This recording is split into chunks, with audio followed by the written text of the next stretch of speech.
Hey humans, love and light. Welcome to another reading of Science of Breath by Yogi Ramacharaka, narrated by Yo.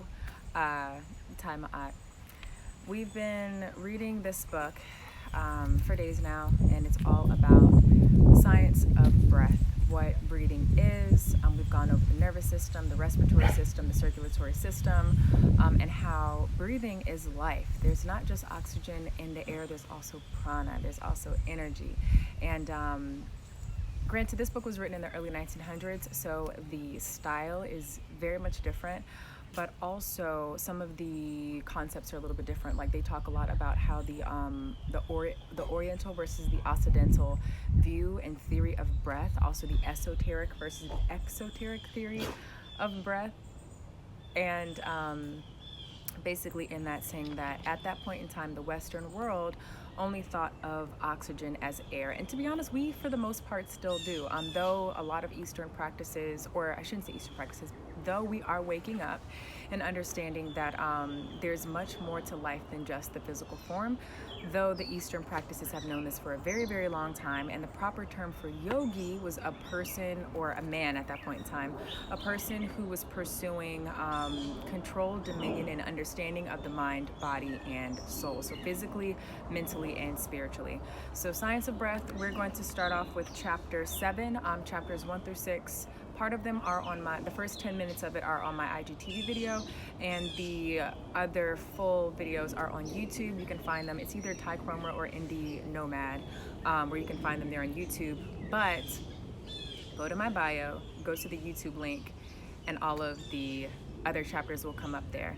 As I state before I do any one of these live videos, this is a very short book, so I had been doing just one read at a time, but or one chapter at a time, but I'm gonna see how much I actually feel I have enough energy to do.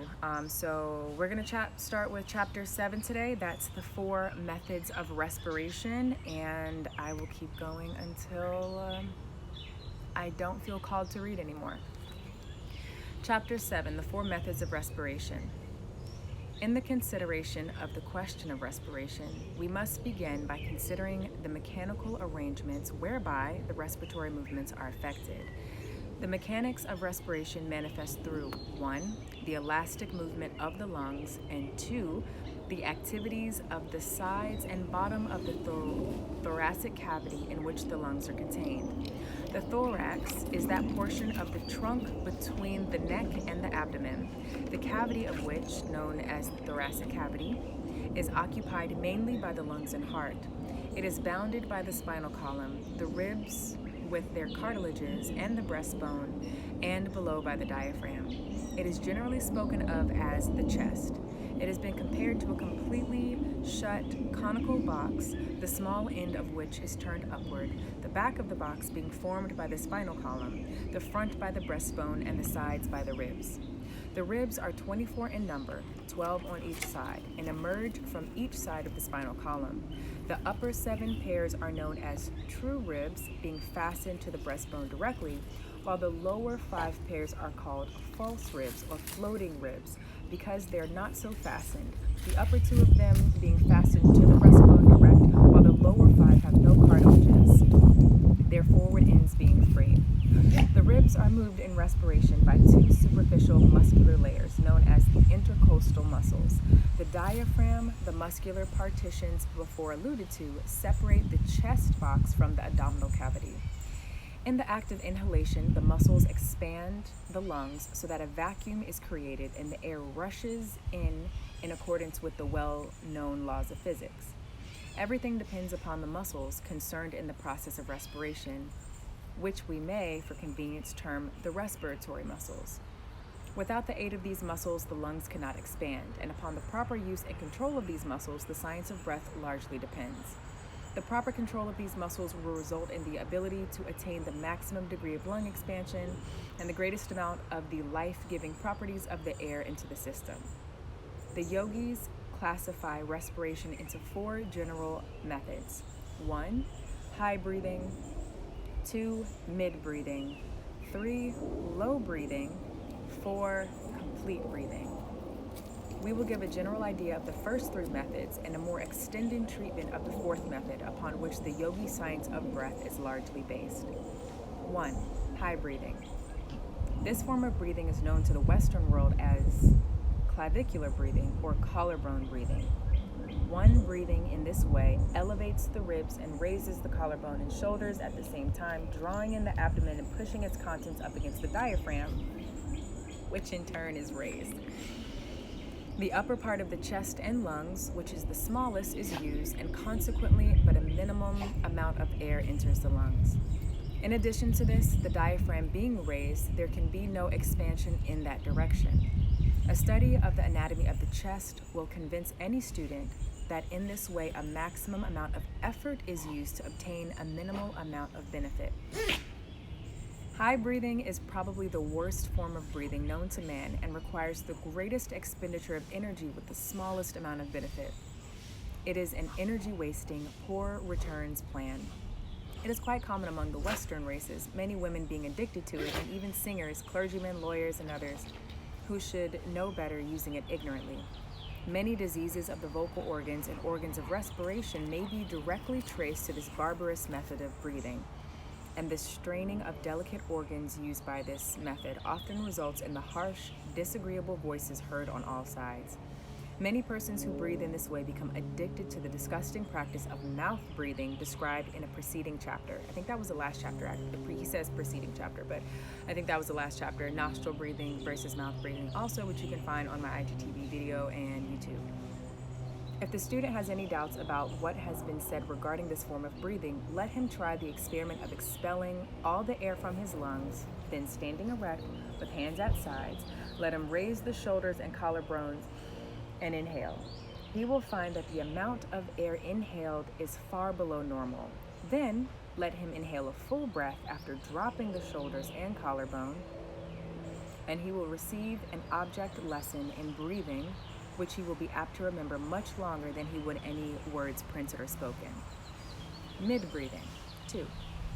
This method of respiration is known to Western students as rib breathing or intercostal breathing, and while less objectionable than higher breathing, is far inferior to either low breathing or to the yogi complete breath. In mid-breathing, the diaphragm is pushed upward and the abdomen drawn in. The ribs are raised somewhat, and the chest is partially expanded. It is quite common among men who have made no study of the subject. As there are two better methods known, we will give it only passing notice, and that particularly to call your attention to its shortcomings. Low breathing. 3. Low breathing. This form of respiration is far better than either of the two preceding forms, and of recent years many Western writers have extolled its merits and have exploited it under the names of abdominal breathing, deep breathing, diaphragmatic breathing, etc., etc., and much good has been accomplished by the attention of the public having been directed to the subject, and many have been induced to substitute it for inferior and injurious methods above alluded to. Many systems of breathing have been built around low breathing, and students have paid high prices to learn the new systems. But, as we have said, much good has resulted, and after all the students who paid high prices to learn revamped old systems undoubtedly got their money's worth if they were induced to discard the old methods of high breathing and low breathing. Although many Western authorities write and speak of this method as the best known form of breathing, the yogis know it to be but a part of a system which they have used for centuries, and which they know as the complete breath. It must be admitted, however, that one must be acquainted with the principles of low breathing before he can grasp the idea of complete breathing. Let us again consider the diaphragm. What is it? We have seen that it is the great partition muscle which separates the chest and its contents from the abdomen and its contents. When at rest, it presents a concave surface to the abdomen. That is, the diaphragm as viewed from the abdomen would seem like the sky as viewed from the earth, the interior of an arched surface. Consequently, the side of the diaphragm towards the chest organs is like a protruding rounded surface, like a hill. When the diaphragm is brought into use, the hill formation is lowered and the diaphragm presses up against the abdominal organs and forces out the abdomen. In low breathing, the lungs are given freer play than in the methods already mentioned, and consequently, more air is inhaled. What are you doing? Forgive my dog.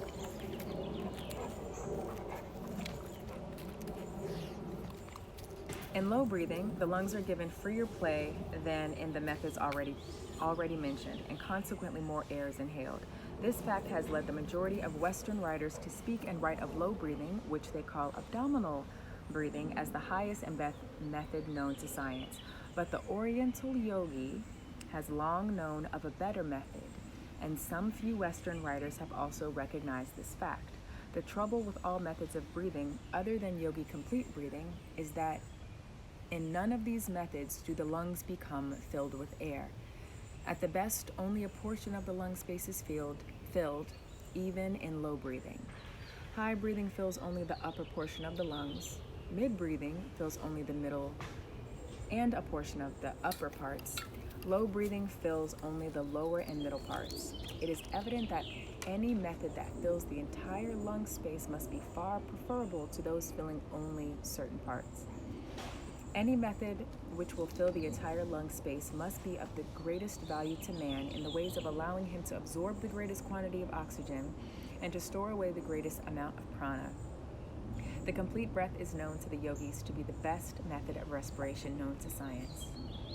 The yogi complete breath. Yogi complete breathing includes all the good points of high breathing, mid breathing, and low breathing, with the objectionable features of each eliminated.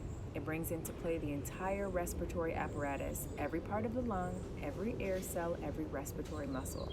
The entire respiratory organism responds to this method of breathing, and the maximum amount of benefit is derived from the minimum expenditure of energy. The chest cavity is increased to its normal limits in all directions, and every part of the machinery performs its natural work and functions. One of the most important features of this method of breathing is the fact that the respiratory muscles are fully called into play, whereas in the other forms of breathing, only a portion of the muscles are so used. In complete breathing, among other muscles, those controlling the ribs are actively used, which increases the space in which the lungs may expand and also gives the proper support to the organs when needed. Nature availing herself of the perfection of the principle of leverage in this process. Nature availing herself of the perfection of the principle of leverage in this process.